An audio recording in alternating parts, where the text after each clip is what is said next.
Oi, gente, tudo bom? Meu nome é Cláudia e nós vamos começar aqui mais um estudo sobre o céu e o inferno, que nós já estamos na página 204, né, na minha edição. A edição é essa daqui. E hoje eu não vou conseguir compartilhar com vocês a página, porque aqui no meu tablet não funciona. Então, vai ser como uns incas e astecas, eu vou ler aqui para vocês o livrinho. E nós paramos no François Riquier, no capítulo 4, sobre os espíritos sofredores. Nós vamos conhecer mais um pouco da história do François e por que ele era um espírito sofredor. Sofredores somos nós todos que vivemos aqui na Terra, né, por enquanto, nesse mundo de provas e expiações, né, estamos aprendendo, então, de uma certa forma, em algum nível, nós somos sofredores, né? Então vamos aprender com ele, né, o que ele tem a nos ensinar, porque sempre a história de vida de alguém pode bater com a nossa, né? E aí a gente vai pensar, não, eu não quero isso para mim, eu não quero esse sofrimento. Chega, eu quero evoluir, né? Então, por isso que nós fazemos esse trabalho aqui que pode ajudar alguma pessoa, né, que esteja passando pela mesma situação. Então, vamos lá, deixa eu ver como é que tá aqui. Eu posso botar mais para cá, tá bom. Então, vamos lá, como os incas e astecas, eu vou ler o livro físico. François Riquier era homem bastante comum. Era um velho, avarento e solteirão, morto em C. Não disse onde é que não morreu. Em 1857, deixando uma fortuna considerável aos parentes colaterais. Ele não se casou e era bastante rico. No passado, havia sido senhorio de uma senhora que o havia esquecido completamente, ignorando mesmo se ele continuava vivo ou não.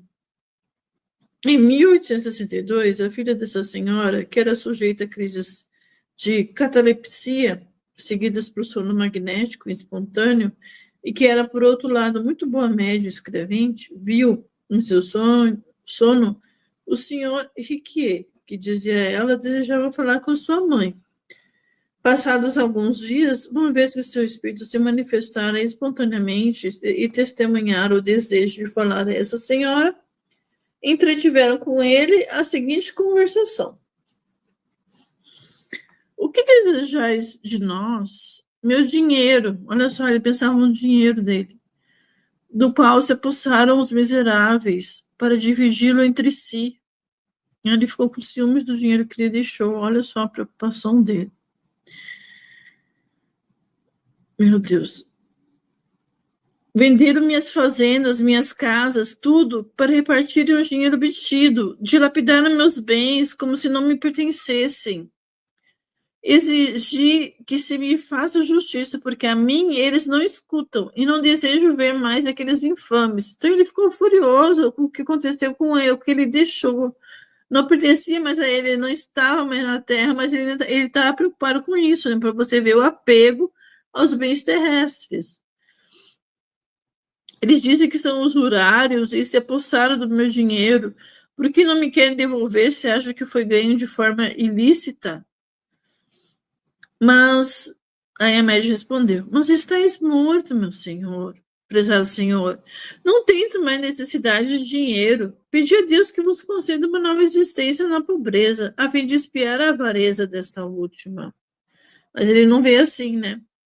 Não, eu não poderia viver na pobreza. Preciso do meu dinheiro para que eu viva. Além do mais, não tenho necessidade de uma nova existência, pois que estou vivo agora. Me sentia vivo, né?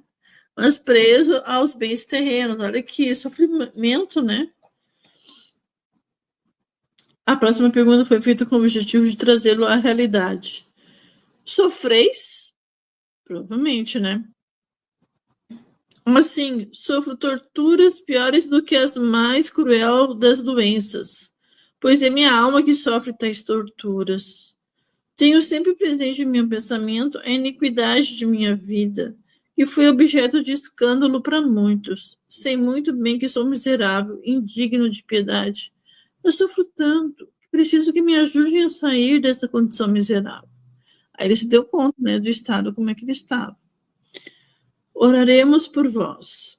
Obrigado. Orai para que eu esqueça minhas riquezas terrestres, porque sem isso eu não poderei arrepender jamais. Adeus, obrigado.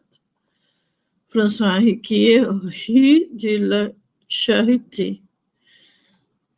Então, o homem, ele estava a pegar os bens terrenos. Nossa, olha que sofrimento, né? E ele via o que acontecia, mas porque o pensamento dele na vida toda foi sobre os bens terrestres. Ele não viveu, ele viveu em função disso, né? E se apegou. Aqui nós temos biblioteca kardecista. Boa noite, meu anjo. Boa noite, biblioteca kardecista.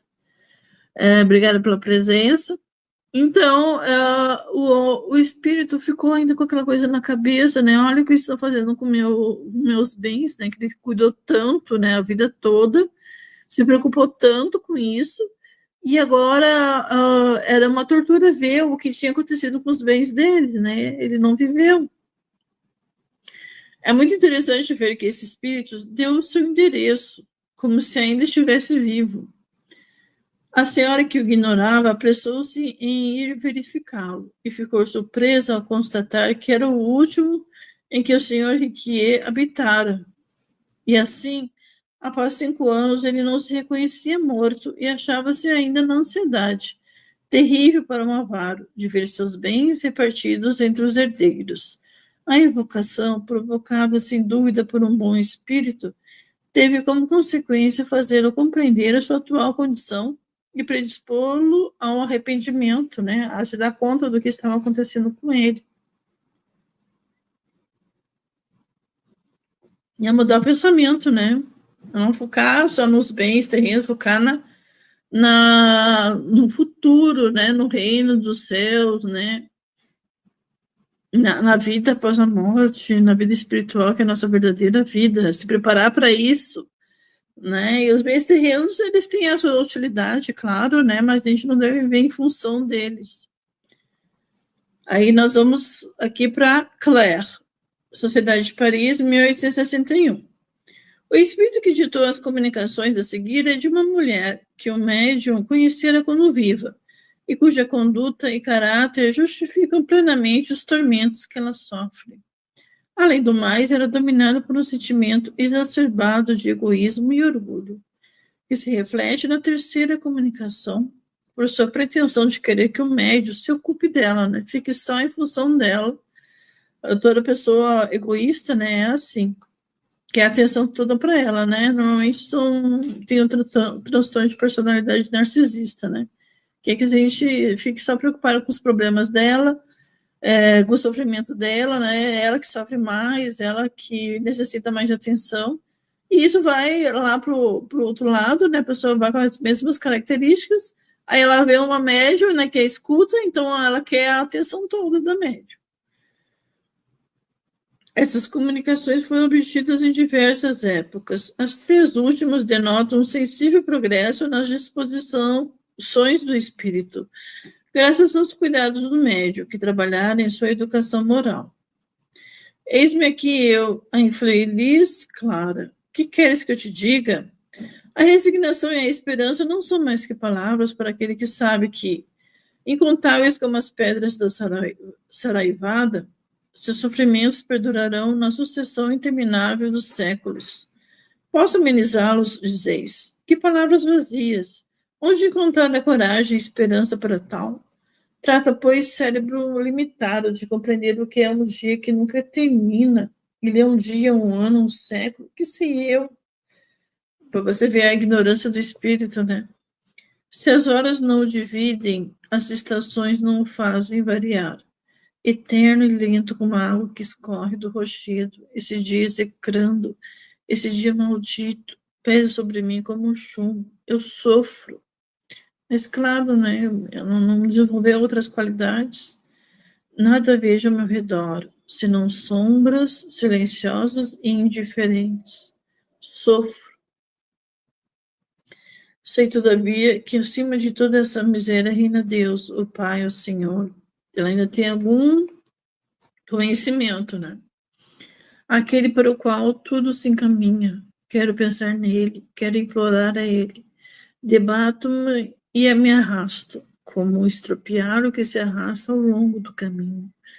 Não sei que poder me atraiu para ti. Talvez seja minha salvação. Deixo-te um pouco mais calma, mais animada, como um ancião tiritante que se aquece ao raio do sol. Minha alma gelada se reanima à tua aproximação. Minha infelicidade cresce a cada dia, cresce à medida que o conhecimento da eternidade se desenvolve em mim. Ó miséria! Quando eu vos amaldiçoo, horas culpadas, horas de egoísmo e inércia, em que negligenciando toda a caridade, todo o devotamento, só pensei em meu bem-estar. Ela só pensou nela mesma, né? Malditos interesses humanos e vãs preocupações materiais. Ela já começou a se dar conta, né, que não vale a pena. Que me cegaram e me perderam. Que me cegaram e perderam. Sou roída pelo incessante remorso pelo tempo perdido. O que direi a ti, o que me escutas? Vela sem cessar por ti mesmo. Ama os outros mais que a ti mesmo. Não te retardes no caminho das comodidades. Não engordes teu corpo em detrimento da tua alma. Vela conforme dizia o Salvador a seus discípulos. Não me agradeça por estes conselhos, pois se meu espírito os concebe, meu coração jamais os escutou. Como um cão chicoteado, o medo me faz rastejar, mas não conheço ainda o amor desinteressado. Ela nos desenvolveu essa parte. Sua divina aurora muito tarda a despontar. Ora por minha alma ressequida e tão miserável. Vim até aqui te buscar, porque me esqueceste. Acreditas que preces isoladas e o meu nome pronunciado bastarão para apaziguar minhas penas? Não, 100 vezes não. Eu urro de dor, vagueio sem repouso, sem asilo, sem esperança, sentindo o eterno aguilhão do castigo, que se enterra em minha alma revoltada. Rio-me quando ouço vossos lamentos, quando vos vejo abatidos. O que são as vossas pálidas misérias, vossas lágrimas, vossos tormentos que o sono interrompe? Pensais que durmo? Mas desejaria dormir, compreendeis? Ela não dorme, ela queria dormir, mas ela não consegue. Quero que, deixando tuas elucubrações filosóficas, tu te ocupes de mim. Olha o pedido dela. E tu faças com que os outros de mim também se ocupem. Olha só, egoísmo, né? Não tenho palavras para te descrever esse tempo que se escoa, sem que as horas lhe assinalem períodos. Vejo apenas um tênue raio de esperança, e essa esperança foste tu que me deste, portanto, não me abandones. É totalmente dependente, né? O Espírito de São Luís. Este quadro é muito verdadeiro, pois não é minimamente exagerado. Perguntar-se-á, talvez, o que fizera esta mulher para ser tão miserável? Terá cometido algum crime hediondo? Terá roubado, matado? Não, ela nada fez que tenha contrariado a justiça dos homens. Ao contrário, divertia-se com o que chamais de felicidade terrena. Beleza, fortuna, prazeres, adulações, tudo lhe sorria. Nada lhe faltava. Diziam ao vê-la, que mulher feliz, e invejavam sua sorte. Porque quando a gente olha uma pessoa rica, né, que não tem preocupação em pagar conta, né, e ela é uma pessoa bem apessoada, ela pode fazer, por exemplo, o curso de medicina, que é caríssimo, e aí tem uma ótima vida, né, profissional, e normalmente as pessoas invejam uma pessoa assim, né, que teve tudo na vida, não teve dificuldade nenhuma, mas daí depois a gente vai olhar para o interior dessa pessoa, e aí o que a gente encontra? A gente encontra assim, né, um vazio interior, porque a pessoa, ela não procurou a parte espiritual, ela só procurou a parte terrena. Aí é muito triste. O que fez ela? Ela foi egoísta. Tinha tudo, exceto um bom coração. Se não violou as leis dos homens, violou a lei de Deus, pois desconheceu a caridade, a primeira das virtudes. Amou apenas a si mesma, e agora ninguém a ama. Claro, né? Nada deu a ninguém, agora nada recebe. Está insulada, desamparada, abandonada, perdida no espaço, onde ninguém pensa nela, nem se ocupa dela, e é isso que constitui seu suplício. Ela queria que todo mundo ficasse em volta dela, né? Egocêntrica. Como ela buscou apenas os gozos terrenos e hoje esses gozos não mais existem, o vazio se faz em torno dela. Vê apenas o nada. E o nada parece-lhe a eternidade. Ela não sofre torturas físicas, os diabos não vêm atormentá-la, mas isso não é necessário, pois ela se atormenta a si própria e sofre ainda mais, pois os diabos seriam ao menos seres que pensariam nela. Nem os diabos pensam nela, né? Porque ela que se atormenta toda. O egoísmo fizera sua alegria na terra, e é agora o verme que lhe rói o coração, seu verdadeiro demônio. São Luís. Nossa, é triste. Ele não pensa na vida futura, nas coisas que o Cristo falava, né? Não precisa ser espírita. O ideal seria ser espírita para ter essa dimensão, né, da vida após a morte, para se preparar para a vida após a morte. Mas seguindo os preceitos de Cristo, que ele realmente falou, já está bom demais. Mas a pessoa não se preocupa nem com isso.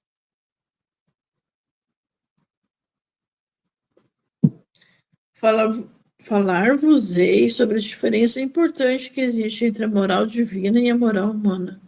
A primeira assiste à mulher adúltera e diz aos pecadores: arrependei-vos, arrependei-vos, e o reino dos céus vos será aberto. A moral divina, enfim, aceita todos os arrependimentos e todas as faltas confessadas, enquanto que a moral humana os repele e admite, sorrindo, que os pecados escondidos já estão em parte perdoados. Só que para Deus não, né?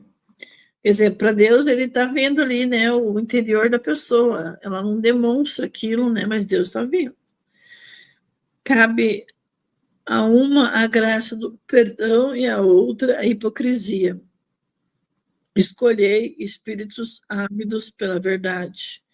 Escolhei entre os céus abertos ao arrependimento e a tolerância que admite o mal, que não incomoda o seu egoísmo e seus falsos arranjos, mas que repele a paixão e os soluços das faltas confessadas publicamente. Arrependei-vos, todos vós que pecais, renunciai ao mal.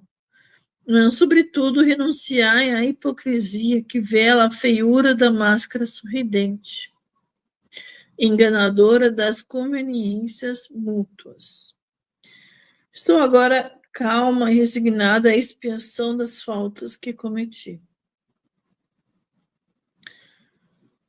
O mal está em mim e não fora de mim. Portanto, sou eu quem devo mudar e não as coisas exteriores.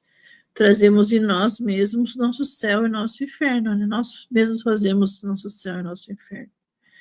E nossas faltas, gravadas da consciência, são lidas correntemente no dia da ressurreição. Somos, então, nossos próprios juízes, uma vez que é o nosso estado de alma que nos eleva ou abate. Explico-me, um espírito impuro e sobrecarregado por suas faltas não pode conceber nem desejar uma elevação que sabe que seria incapaz de suportar. Não, ainda não chegou lá, não foi um tem amadurecimento, né?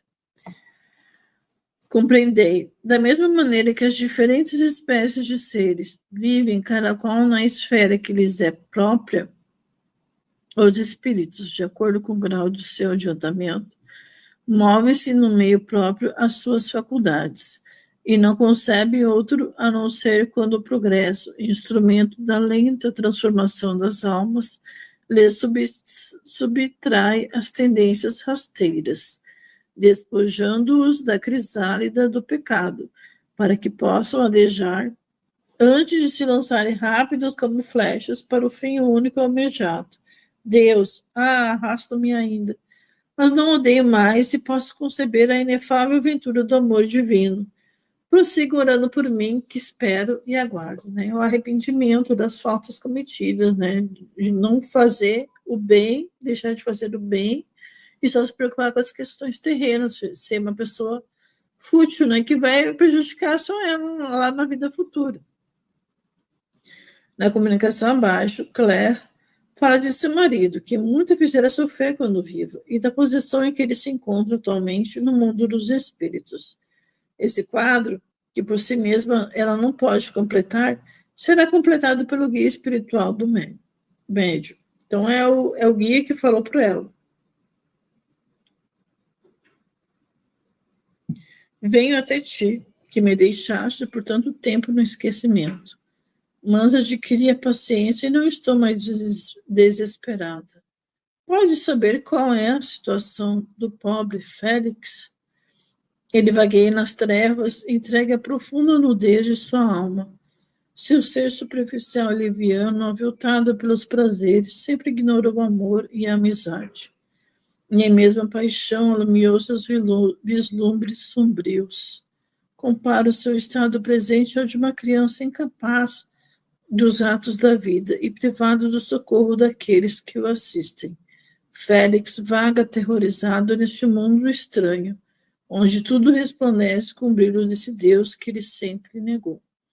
Então, o estado do marido dela é pior ainda, porque o homem era liviano e violento, pelo que eu entendi aqui.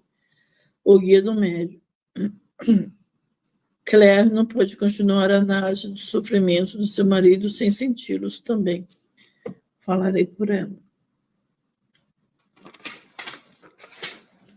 Félix, que era superficial nas ideias e nos sentimentos, violento, posto que era fraco, debochado, porque era frio, adentrou o mundo dos espíritos tão nu no aspecto moral quanto no físico. Ao reencarnar, nada adquiriu, e por consequência deve recomeçar toda a obra. Começar tudo de novo, imagina, gente. Passar pelo primeiro grau, pela infância, todo aquele sofrimento, né, de ser uma criança que é frágil, né, ainda mais na sociedade que temos, né, que antigamente ainda era pior. Hoje a gente ainda tem os direitos da criança, o ECA, né, o ECA é da década de 90, nós que éramos da década de 80, não existia o ECA, né, depois de acontecer tantas coisas contra as crianças, era o Estatuto da Criança e do Adolescente. Aí você tem que viver toda a infância de novo, adolescência, estudar para vestibular, ir para fazer faculdade, começar tudo de novo. Sendo que poderia ter aprendido nessa reencarnação, sabe? Gente, dá um desespero, né? A semelhança do homem que desperta de um longo sono, reconhecendo a vã agitação dos seus nervos, esse pobre ser, ao sair da perturbação, reconhecerá que vivera de quimeras que lhe haviam desvirtuado a vida. Mal dirá, então, materialismo. Materialismo é problemático. Que fez com que abraçasse o vazio quando acreditava abraçar uma realidade. Mal dirá o positivismo, que o fizera chamar as ideias relativas à vida futura de desvarios, as aspirações de tolices e a crença em Deus de fraqueza. O infeliz, ao despertar, verá que esses nomes por ele escarnecidos são a forma da verdade, e que, ao contrário da fábula, a caça da presa foi menos proveitosa do que a da sombra. Aí ele vai se arrepender, né? E o nome do guia é Jorges. Estudo sobre as comunicações de Claire. Essas comunicações são instrutivas, sobretudo porque nos mostram uma das feições mais comuns da vida, a do egoísmo. Pessoa que só pensa em si mesmo, né? Nelas não estão retratados esses grandes crimes que apavoram até mesmo os homens perversos.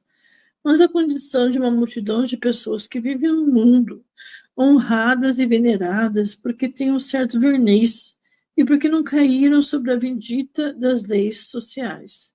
Essas criaturas não irão encontrar no mundo dos espíritos castigos excepcionais, cujo quadro faz tremer, mas uma situação simples, natural, consentânea com a sua maneira de viver e com o estado de sua alma. O isolamento, a obscuridade, o abandono, eis a punição daquele que viveu apenas para si. Ele não se doou para os outros. Claire foi, como vimos, um espírito muito inteligente, mas um coração seco. Na Terra, sua posição social, sua fortuna, seus atributos físicos atraíam homenagens que lisonjeavam sua vaidade, e isso lhe bastava. Onde ela está agora, encontra apenas a indiferença e o vazio ao seu redor. Essa punição é mais mortificante que a dor, porque a dor ao menos inspira piedade e compaixão, atrai atenções, cuidados, desperta o interesse. As perguntas abaixo foram feitas na Sociedade de Paris a respeito desta última comunicação.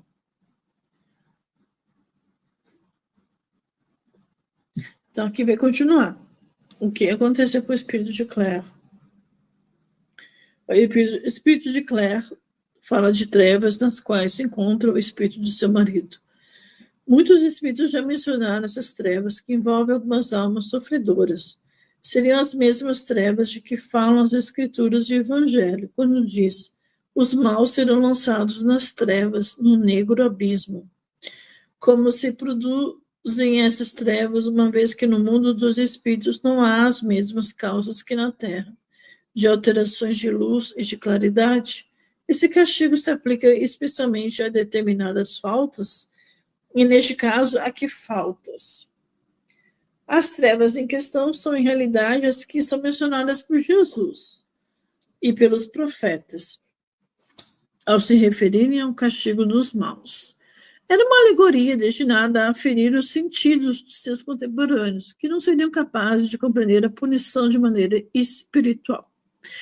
Certos espíritos são lançados nas trevas, mas deve-se compreender isto como uma verdadeira noite da alma, comparada à obscuridade intelectual do idiota. Né? Ele não consegue enxergar nada, né? Não consegue ver nada além daquilo que ele está vivendo naquele momento, né? Fruto das escolhas que ele teve em vida. Então, ele está nas trevas, né? E aí, paulatinamente, ele vai se arrependendo, vai sofrendo, vai procurando Deus em pensamento, e daí as trevas vão se dissipando, né? E aí vai acontecendo as transformações, e ele vai tendo força para continuar no caminho, e agora ele quer o bem, né? Aí se lança uma luz sobre a sua vida de espírito, e aí é destinada à reencarnação, para ele colocar em prática aqueles novos ensinamentos, né? E mudar as atitudes. Não se trata de uma loucura da alma, mas de uma inconsciência de si mesma e de seu entorno, que se produz tanto na presença quanto na ausência da luz material. É sobretudo a punição dos que duvidaram do destino do seu ser, acreditaram no nada, e a aparência desse nada constitui seu suplício, até que a alma, caindo em si, quebra com energia a rede de enervamento moral que a aprisiona. É como um homem que, oprimido por um sonho doloroso, luta, num dado momento, com toda a força de suas faculdades contra os terrores pelos quais antes se deixara dominar. Essa redução momentânea da alma a um nada fictício e consciente de sua existência é um sofrimento mais cruel do que se possa imaginar, em razão dessa aparência de repouso que a acomete. É uma fase, né? Que ele está lá nebuloso, mas que vai passar. É esse repouso forçado, essa anulação do seu ser, essa incerteza que constitui seu suplício. O tédio que a invade é o castigo mais terrível, pois ela nada percebe em torno de si, nem coisas, nem seres. Isso tudo são para a alma verdadeiras trevas, né? É um suplício. A pessoa não sabe o que está acontecendo, não consegue sair daquela situação, aí vem um tédio. E aí sente mais sofrimento, né? Claire, eis-me aqui. Também posso responder à pergunta feita sobre as trevas, pois vaguei e sofri por muito tempo nesse limbo.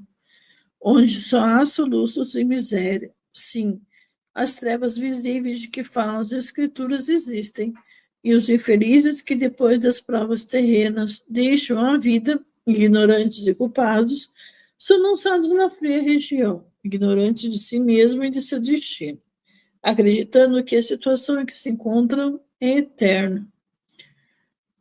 Acho que aquilo lá nunca vai mudar, né? Acho que isso aí é uma verdadeira tortura, né, para o espírito. Balbuciam ainda as palavras da vida que os seduziu. Espantam-se e amedrontam-se com a profunda solidão em que se encontram. As trevas são, pois, esses lugares ao mesmo tempo populosos e desertos, espaços em que espíritos pálidos gemem e erram sem consolação, sem aflições e sem socorro. Aí não tem nada a quem se apegar, né? A quem dirigir-se, se sentem sobre si o peso da eternidade esmagadora.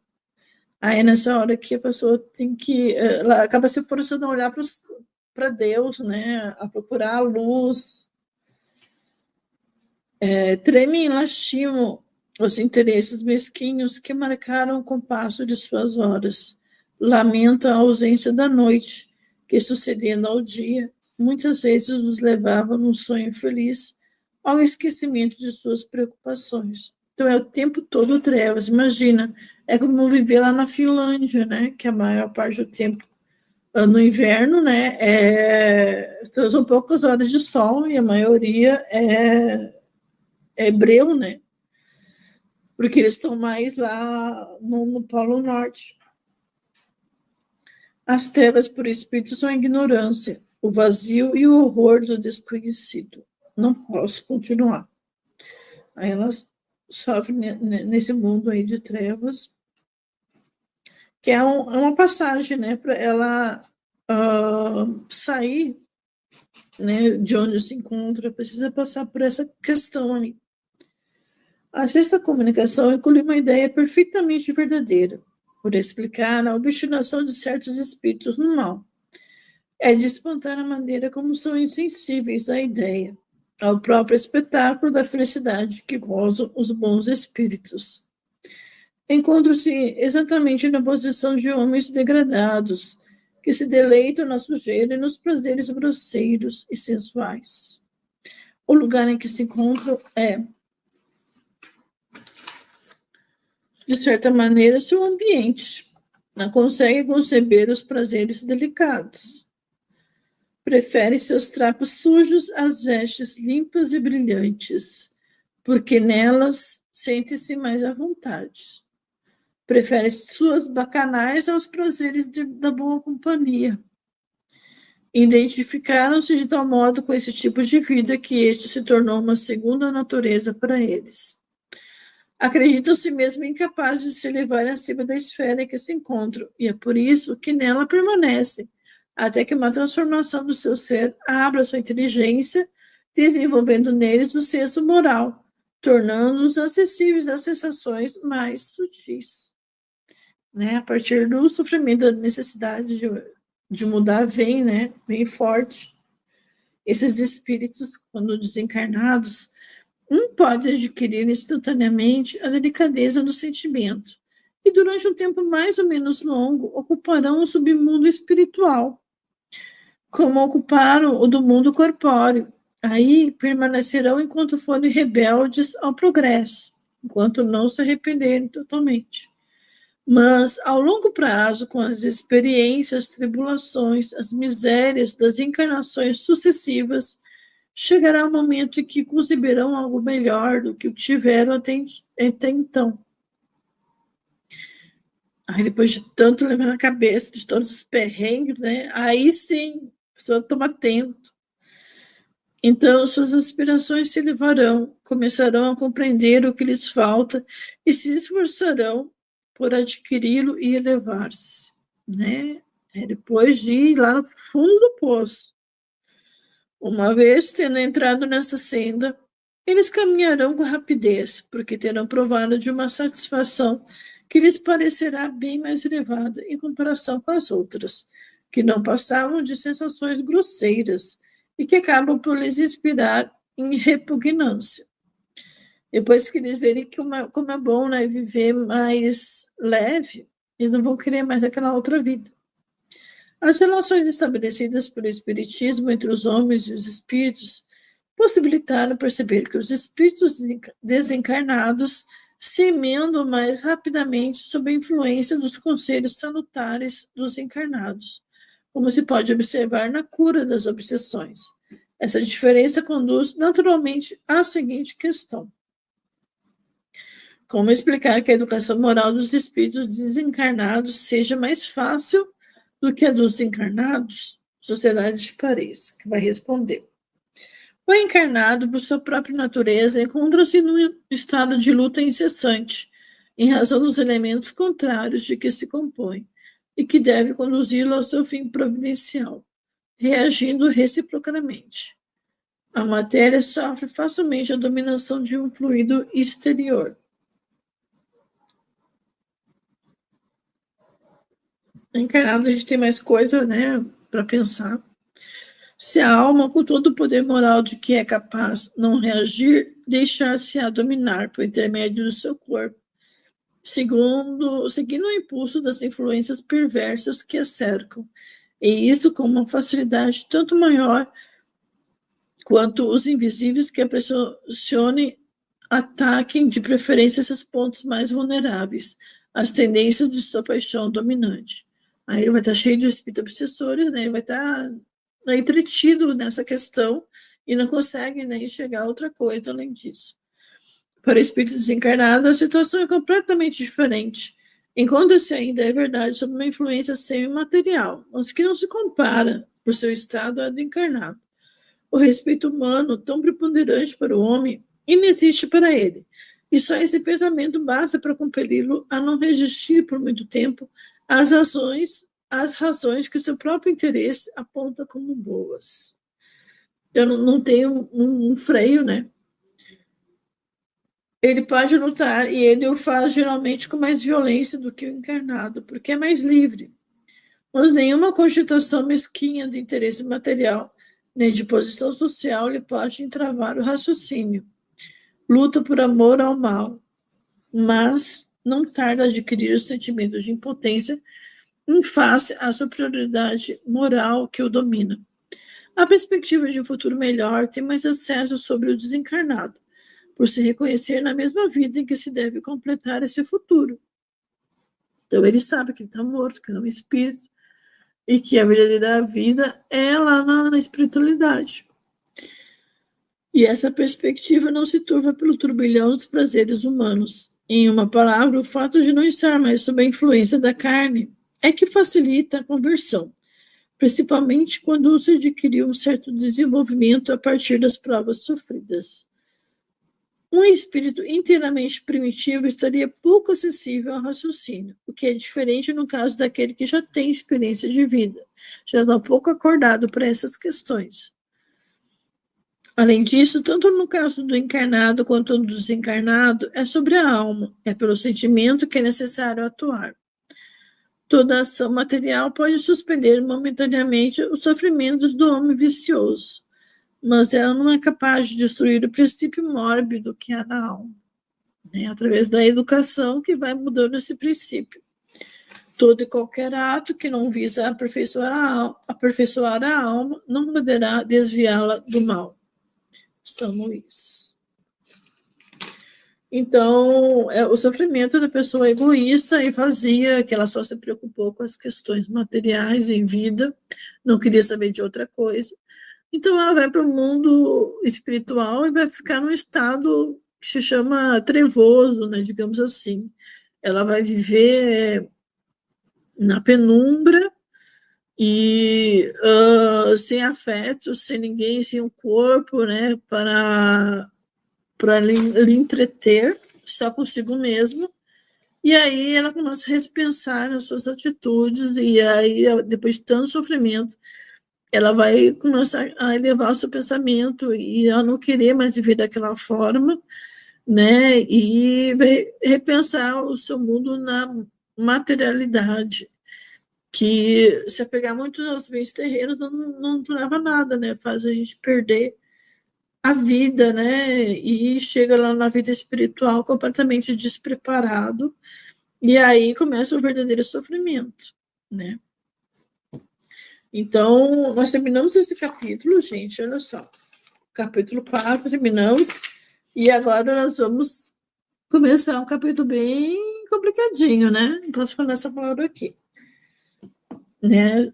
Você sabe, eu vou ter que falar o quê? Desviver, porque o YouTube barra, né, esses vídeos que falam sobre isso, mas é muito importante a gente ler sobre isso, né, que é uma situação muito triste, né, uma dor do espírito que passa por isso, né, e escolhe esse caminho.